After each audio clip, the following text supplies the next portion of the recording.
Station ऐसा नहीं हो जो भोपाल के रेलवे स्टेशन से या अन्य स्थानों के रेलवे स्टेशन से कम हो। इसी संकल्प के साथ मैं आपके साथ अंतिम बात शेयर करना चाहता हूं।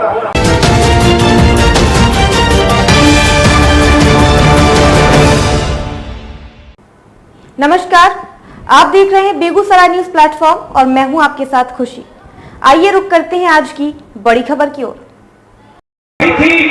और तीन आरोपी बनना था, लेकिन दुर्भाग्य से जब सरकार राज्य में नहीं होती है और केंद्र में सरकार होती है तो 60 और 40 का जो रेशियो होता है उसके कारण ये प्रक्रिया लंबित हो गई और बीच में दूसरी सरकार आ गई। लेकिन ये हम लोगों का सौभाग्य है कि अब केंद्र में भी 60% देने वाला केंद्र सरकार और 40% का सहयोग करने वाला राज्य सरकार दोनों एनडीए का है। इसीलिए अभी तो आरोपी जो बन रहा है 59 करोड़ की लागत से और इसके साथ आगे भी जो 7B अम्बेसिडर के सामने बनने वाला है और 61 रेसिडेंशियल जो राजवाड़ा के सामने बनने वाला है, ये दोनों चंद दिनों में इसका भी काम शुरू हो जाएगा। मित्रों, अपनी बात को बहुत आगे न बढ़ाते हुए, चूंकि हमारे सम्मानित नेता बोलेंगे और प्रधानमंत्री भी ऑनलाइन होंगे। बरौनी गांव उपेक्षा का शिकार रहा है। इस पार से उस पार जाने के लिए लोगों को लंबा इंतजार करना पड़ता था। प्रधानमंत्री श्री नरेंद्र मोदी जी की इस योग्य नेतृत्व में, जन सापेक्ष नेतृत्व ने पूरे हिंदुस्तान के रेल की दिशा बदल दी। जिन चीजों के लिए हम संघर्ष करते थे, जेल जाते थे, नारे लगाते थे, धरना देते थे, उन चीजों को आज नई दिल्ली में नीति आयोग बैठकर, रेल मंत्रालय बैठकर समाधान कर रहा है। न धरना देने की जरूरत है, न ज्ञापन देने की जरूरत है, न ही किसी संघर्ष की जरूरत है। यह नई कार्य संस्कृति, नई राजनीतिक संस्कृति का उद्योतक है। भारत लंबे समय से ऐसे राजनेता को ढूंढ रहा था जो राजनेता जन सापेक्ष हो, जो जननेता गांव, गरीब और कुटिया के बीच में रहने वालों के दर्द को समझता हो। आज प्रधानमंत्री नरेंद्र मोदी जी ऐसे ही एक राजनेता है जो दुनिया में, पूरी दुनिया में सबसे लोकप्रिय राजनेता के रूप में उभरने वाले माननीय प्रधानमंत्री नरेंद्र मोदी जी। आज इसी कारण से ऑस्ट्रेलिया हो, फ्रांस हो, इंग्लैंड हो या रशिया हो, इनके राजनेताओं को यह महसूस हो रहा है कि नरेंद्र मोदी मॉडल ही विकास का एक ऐसा पैमाना है। ऐसा कौन सा पैमाना है जिसके कारण 13.5 करोड़ लोग गरीबी रेखा से 9 साल से बाहर आ गए। नेशनल हाईवे में सड़कें होती हैं और रेलवे स्टेशन होता है, जाने की कोई सुविधा नहीं होती है। एक रेल लाइन बनता है, 2 गांव को, 2 शहर, एक ही शहर को 2 भाग में बांट देता है। इसके लिए सरकार की कोई योजना नहीं थी। प्रधानमंत्री नरेंद्र मोदी जी ने वो योजना तैयार की है कि रेल विकास का माध्यम है, लेकिन स्थानीय लोगों को उस विकास का खामियाजा नहीं भुगतना चाहिए। सबसे खुशी की बात यह है कि बेगूसराय के जिन 4 स्टेशनों को, पूरे हिंदुस्तान में अकेला बेगूसराय का जिला है जिसके 4 स्टेशनों को अमृत भारत रेलवे स्टेशन में शामिल किया गया है। इसमें सलोना है, लखनिया है, साहेबपुर कमाल है और बेगूसराय को भी अभी शामिल कर लिया गया है। बरौनी को विश्व स्तरीय और पथरारा को विश्व स्तरीय रेलवे स्टेशन में विकसित किया जा रहा है। बेगूसराय लंबे समय से विकास का मोहताज था, एक औद्योगिक नगर है, लेकिन चेन्नई से, कोलकाता से, मुंबई से, दिल्ली से सीधी ट्रेन नहीं है। बेगूसराय बरौनी के लोगों को, इस औद्योगिक नगर के व्यवसायियों को, आम लोगों को, छात्रों को, शिक्षकों को जिन परेशानियों का सामना करना पड़ रहा है, उसे दूर करने के लिए हमने संकल्प कर लिया है। मैंने माननीय रेल मंत्री जी से और राज्यसभा में एक बात कही थी कि बेगूसराय की तुलना किसी जिले से मत कीजिए।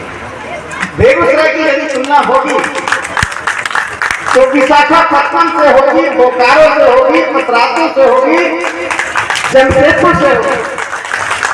बेगूसराय जिला नहीं है, ये भूमि का एक टुकड़ा और एक प्रशासनिक इकाई नहीं है, ये एक औद्योगिक नगर है। जिस तरह से विशाखापट्टनम जिला है या सब डिवीजन हमें मालूम नहीं है, हम जानते हैं विशाखापट्टनम एक औद्योगिक नगर है, इसलिए बेगूसराय में वही सुविधाएं चाहिए जो विशाखापट्टनम के पास है, बोकारो के पास है, पतरातू के पास है, उसके बिना बेगूसराय रुकने वाला नहीं है। तो बेगूसराय को में सभी महानगरों से जोड़ने वाली ट्रेन चाहिए। आज बेगूसराय के व्यापारियों को यदि सूरत जाना हो तो सूरत की ट्रेन चाहिए, बेगूसराय के लोगों को मुंबई जाना है तो मुंबई की ट्रेन चाहिए, बेगूसराय के लोगों को चेन्नई और बेंगलोर जाना है तो आपको सीधी ट्रेन चाहिए। बेगूसराय को देश के सभी महानगरों से जोड़ने की आवश्यकता है। मुझे उम्मीद है कि भारत के प्रधानमंत्री माननीय नरेंद्र मोदी जी हमारे इस संकल्प को, हमारी इस मांग को पूरा करेंगे, क्योंकि प्रधानमंत्री मोदी जी के कारण ही बेगूसराय बरौनी जो औद्योगिक नगर 60 के दशक में था, प्रकांतर में वह एक मृत प्राय हो चुका था। आज फर्टिलाइजर, आयोजेल, एनटीपीसी अनेक तरह के उद्योग धंधे पनप रहे हैं, बढ़ रहे हैं। अंत में एक बात कहना चाहता हूं, प्रधानमंत्री नरेंद्र मोदी जी ने डीकोलोनाइजेशन की बात कही है। पूरी दुनिया में उपनिवेशवाद समाप्त होने के बाद अकेले प्रधानमंत्री हैं, अकेले राष्ट्रनेता हैं जिन्होंने कहा विचारों का स्वराज होना चाहिए। अभी तक भूगोल का स्वराज हुआ है, राजनीति का स्वराज हुआ है, विचारों में हम यूरोप को परस्त हैं। तो बरौनी फ्लैग नाम भी ब्रिटिश साम्राज्यवाद के द्वारा दिया गया नाम था, जो यहाँ के स्थानीय लोगों का अपमान था। स्थानीय लोगों को देश से देखने का एक रास्ता था, विदेशी और स्थानीय लोगों के बीच में अंतर करने का एक रास्ता था। इस उपेक्षा के नाम को, इस अपमान के नाम को, इस भेदभाव के नाम को बदल देने का संकल्प बरौनी के ग्रामवासियों ने पिछले 2 दशकों से कर रखा है। जब मैंने राज्यसभा में उठाया, माननीय रेल मंत्री अश्विनी वैष्णव जी को दिया, गजट तक ये पहुंच चुका है। गजट में इस नाम को परिवर्तन करने के लिए सरकार ने स्वीकार कर लिया है, या अंतिम सिरे में गृह मंत्रालय के पास गया है। बरौनी फ्लैग का नाम बरौनी गांव होगा, बरौनी गांव की पहचान। और एक बात मैं कहना चाहता हूँ, जनप्रतिनिधियों की बहुत अहम भूमिका होती है।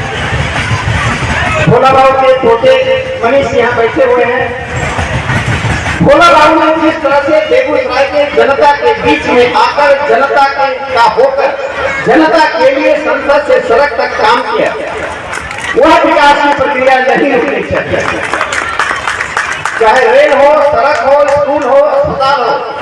बेगूसराय के किसी स्कूल में जाकर हम जर्जर भवन देखकर 5 लाख 10 लाख की मिन्नतें मांगने वाले, एक समय बड़ा रेलवे स्टेशन था, उस तेघरा की हालत ऐसी हो गई कि मैंने कहा सोनपुर में, आप अच्छा कीजिए तेघरा और सूरत को बंद ही कर दीजिए, इस भवन को रखने से क्या फायदा। ना ट्रेन रुकती है, ना स्टेशन की सुविधाएं हैं। लगातार संघर्ष के बाद आज तेघरा स्टेशन के पुनर्निर्माण की बात शुरू हो गई है।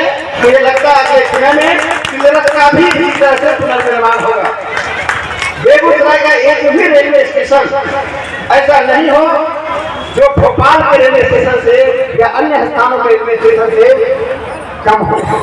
इसी संकल्प के साथ मैं आपके साथ अंतिम बात शेयर करना चाहता हूँ। विकास का कार्य कि ना कोई जाति होती है, ना धर्म होता है, ना विचारधारा होता है। विकास अपने आप में एक विचारधारा होती है। विकास को ले चलने वाला व्यक्ति अपने आप में समाज का पुत्र होता है। इसी विकास को लेकर हम साझा प्रयास करें, और इस साझे प्रयास में प्रधानमंत्री नरेंद्र मोदी जी का जो संकल्प है विकसित भारत का, उस विकसित भारत का संकल्प है 2047 तक भारत एक ऐसा देश बन जाए कि जापान, अमेरिका, ऑस्ट्रेलिया में बैठे लोग भारत में वीजा लेने के लिए लंबी कतार में खड़े हो जाएं। ये प्रधानमंत्री का संकल्प है। इस संकल्प के हम सब सहयोगी नहीं, हम सब साथी हैं। इसलिए मेरे साथ आज हिंदुस्तान में कल तक भारत माता की जय का घोष करना घोषणा एक ऐसा माना जाता था किसी विचारधारा का जय घोष है। आज भारत माता का जय घोष स्कूल, कॉलेज, सड़क और संसद में हर जगह हो रहा है। इसलिए मेरे साथ 3 बार आप जोरदार नारा लगाए, भारत माता की जय, भारत माता की। यही अकेली आवाज ज्यादा हो रही है। भारत माता की, भारत माता की, नरेंद्र मोदी जिंदाबाद।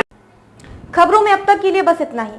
फिर होगी आपसे मुलाकात ऐसी ही एक और बड़ी खबर के साथ। तब तक के लिए नमस्कार और देखते रहिए बेगूसराय न्यूज प्लेटफॉर्म। ऐसे ही लेटेस्ट अपडेट्स पाने के लिए हमारे चैनल बेगूसराय न्यूज प्लेटफॉर्म को सब्सक्राइब करें और तुरंत नोटिफिकेशन पाने के लिए बेल आइकन प्रेस करना ना भूलें।